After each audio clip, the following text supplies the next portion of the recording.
since we know you've been here a few minutes and you're anxious for some information. My name is Gene Patterson. I'm the Public Information Officer for Consolidated Nuclear Security. We're the managing operator of the Y-12 National Security Complex. To my left is Mary Helen Hitson. She's with the production office. And to her left are Jonathan Thomas at the end and Joe Eddie Moore. They are our subject matter experts and will handle any technical questions you may have. First of all, let me just say that the emergency is now under control and that all site personnel have returned to normal operations. The good news is we have no injuries to report and that things are back to normal. Beyond that, let me hand it off to Mary Helen to talk a little bit about what exactly happened. Thank you, Gene. Hi, good morning. Can you hear me okay? I'm Mary Helen Hitson. I'm with the NNSA Production Office. That is the federal entity and office that oversees operations here at Y-12 and the Pantex plant in Texas. I want to just start off and covering a few initial points this morning. First, I want to say thank you to all the responders at Y-12. They are the best of the best, make no mistake, highly qualified to do these responses and return operations back to normal. So a little before 8 this morning, personnel did respond to an on-site emergency. The personnel in the affected building, they were evacuated. There were no injuries reported. Basically, during normal operations, sensors indicated a potential chemical leak within a processing enclosure this morning. Within is very important.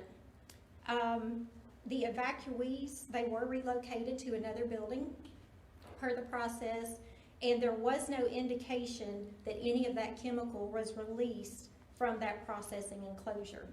So the personnel accountability was accomplished. There was no evidence, and this is very important, there is no evidence of any malevolent act. And further, to be clear, all nuclear material is secure. All right, so I know you have some questions, and let's do it this way. Give us your name and the organization you work for, and we can start. We'll start with you, Peter. John Hoodry with Oak Ridge Today. Can you tell me what building this was in? This was at building. I'll tell you what, why don't you guys come over closer here? We'll get on what we want.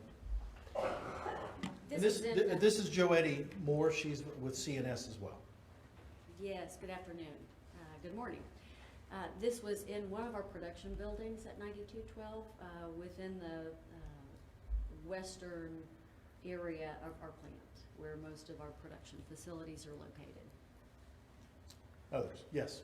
Cole Sullivan with WBIR Channel 10. Right. Can you talk a little bit about the chemical that was released and whether it was actually released in the building? I know it was enclosed. There's no evidence it was released after that. Do you know if there was a release in the building? And then also just talk about the chemical that was released if you can.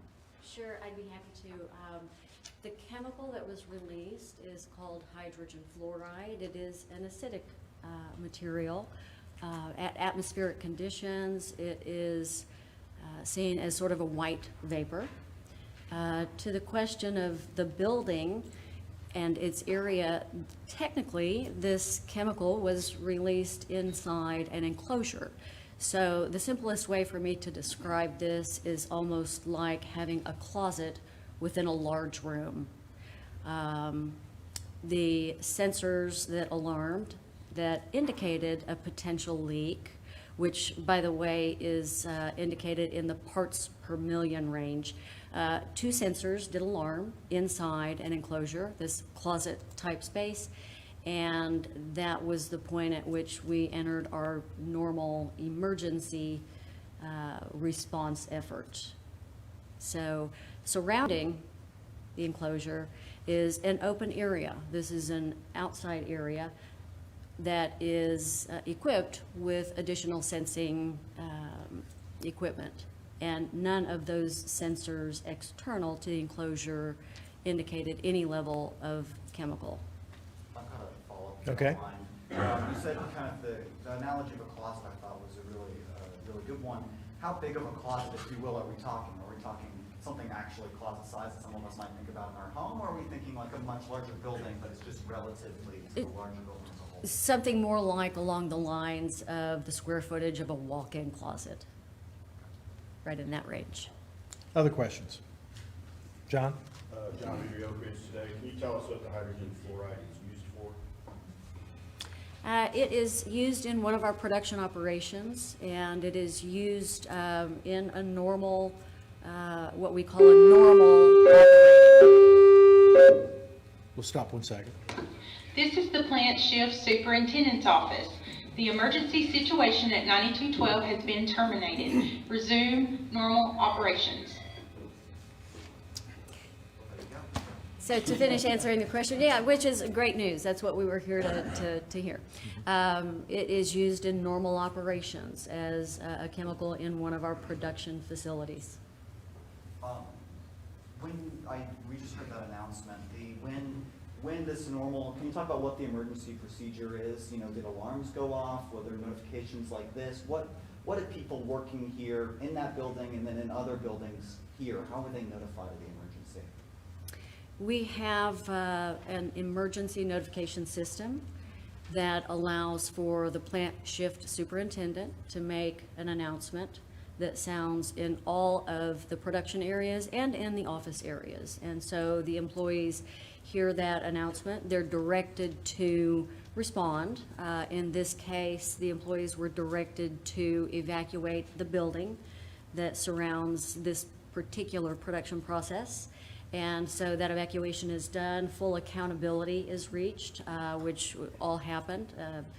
Then from that point on, the employees take action based on how the situation unfolds. And again, in this case, unfolded, as well as we could possibly have hoped. So. Yeah, and just real quick, the evacuation was the immediate area of the incident. Everybody else sheltered in place. In other words, they stayed where they were. So this was not like do not describe it as a site-wide evacuation. It was an evacuation just in that isolated area, that very specific area. You have a question? That was gonna be my question, how many people were evacuated from that area? I'm not sure we can put a number on that, but yeah, I'm just not going to go there. Sorry. Okay. Yes, Brian. Yeah, Brian Engelstad with WATE. I don't know if you talked about this, but you know how dangerous that hydrogen fluoride can be? And was there enough of it that it could have been dangerous to any of the people if they hadn't been evacuated out of the area? There was never any danger to personnel. The area, the enclosure that it was suspected that there was a leak is equipped again with sensors that detect down to the parts per million level. It is a highly corrosive material. It's very acidic. If breathed in, it can cause respiratory distress, breathing difficulties, irritation in your nose and throat. Again, though, the design of this particular production operation is built on that contingency. We are so extremely focused on the safety of our employees, and these process operations are built towards this contingency of what if a leak occurs. So everything was contained. Yeah, and to be a little bit more clear, in terms of the atmosphere itself, the air in that enclosure is scrubbed, so that if there is any particle of any chemical in there, it is scrubbed out in the process, and that's a normal part of the operation. That's correct. These are what we refer to as engineered controls. So no real exposure to any of the employees? That's correct. That's correct. Laura? I'm with WATE, Laura Hall. You may have already explained this, but was the chemical, was it a liquid, a gas? This was a gas release. This is a liquid material when it is contained in its small storage vessel. As it is released, though, under normal atmospheric conditions, so like at the 70 degrees here at East Tennessee elevation, it will be released as a gas. Is there a way to quantify, I know you said parts per million, but is there a way to quantify like how much was released? No, there's not, but before this incident is fully closed, we will have a very good idea of that. That won't take place for days, maybe weeks. We have an incident investigation protocol that we will follow very closely, and no doubt we will know exactly how much material. John? So are you saying only some people in 9212 were evacuated and only people in 9212 around that enclosure? And also, do you know the source of the leak? Like, was it a line, a tank, some other equipment? We have a good idea of exactly where the leak occurred in terms of line, tank, connection. You don't know? That can't be confirmed, though. Again, we are very careful to make sure that we are 110% accurate when it comes to these things. And again, the incident investigation process and event follow-up will reveal those answers. And to your first question, the buildings in and around what we refer to as the 9212 complex were evacuated to other buildings on the west end of the plant, still within what we call our production area or secured area. So, Yeah. Oh, sorry. I was gonna say, it's kind of a two-parter. One, did you say how many employees were in that 9212 area who were evacuated? We did not. Can you? No. The follow-up to that is, you talked about the procedures going on now to really evaluate what happened. What does it look like? What's happening in the next hours, the next days to try to see what actually occurred here? Yeah, Great. Jennifer.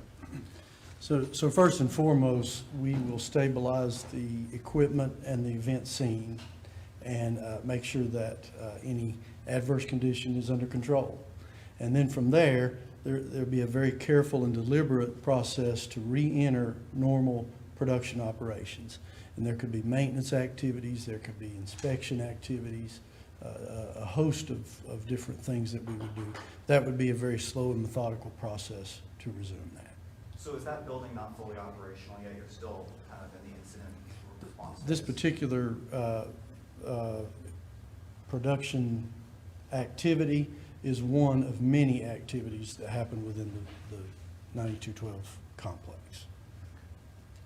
Laura, you had a question? Can you walk us through what the investigation process looks like and this methodical process that you all are going through the next few days?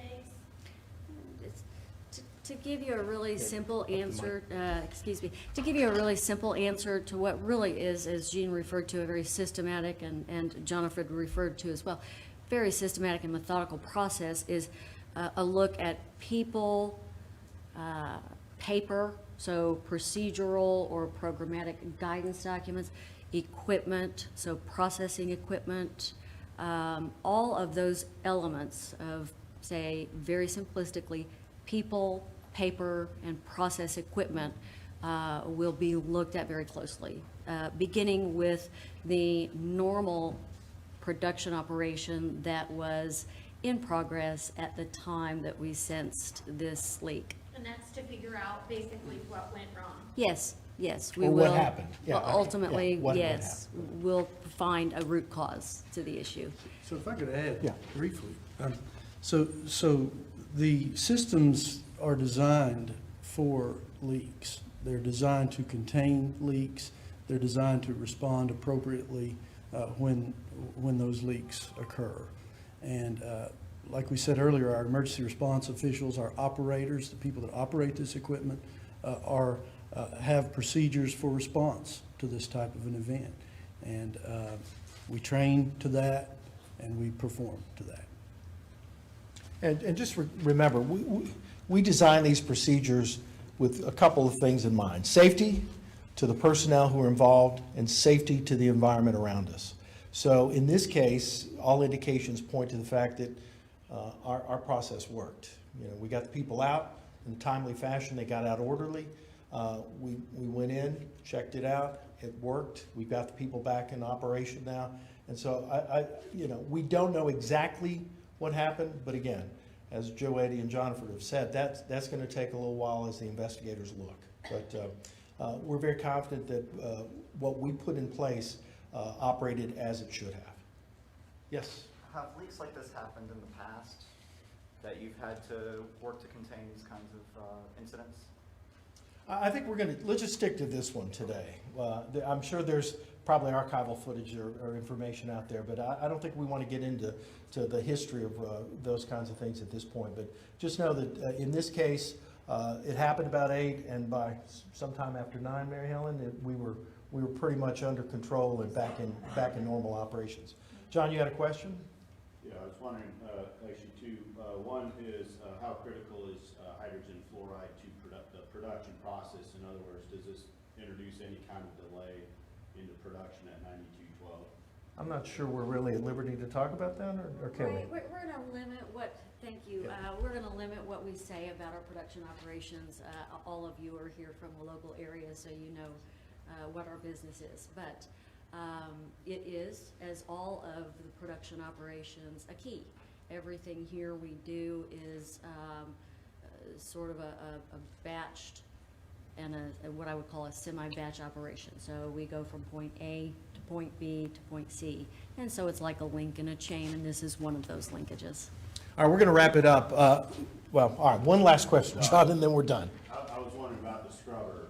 So, you know, if hydrogen fluoride gas is released, and does the scrubber neutralize it? And so is there any like gas that comes out into the outside the building? The scrubber fully neutralizes any of this, again, parts per million release material. And as with all of our area emissions work here at Y-12, everything is very closely controlled, and there are no airborne emissions issues whatsoever. All right, Laura. That's it. Go ahead. It's very clear that this was isolated, maintained, controlled. Is there any kind of words that you can pass along to the Oak Ridge, East Tennessee community about how was there ever a threat to the community? Well, I can say yes. There was never a threat to the community. That's right. That's, Yeah, Mary Helen, you want to add to that? You want to add to that?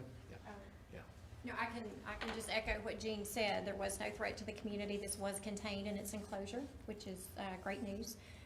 Our first responders did their job. They'll conduct follow-up activities here at CNS to look into what caused this leak. And we will, in the spirit of continuous improvement, look at those lessons learned and ensure the processes, if needed, get updated. And so we are happy with what we've seen so far. And I don't think that in any case the public has any need to worry. And the containment is a good thing, very good thing. Thank you all. Thank you. Thank you.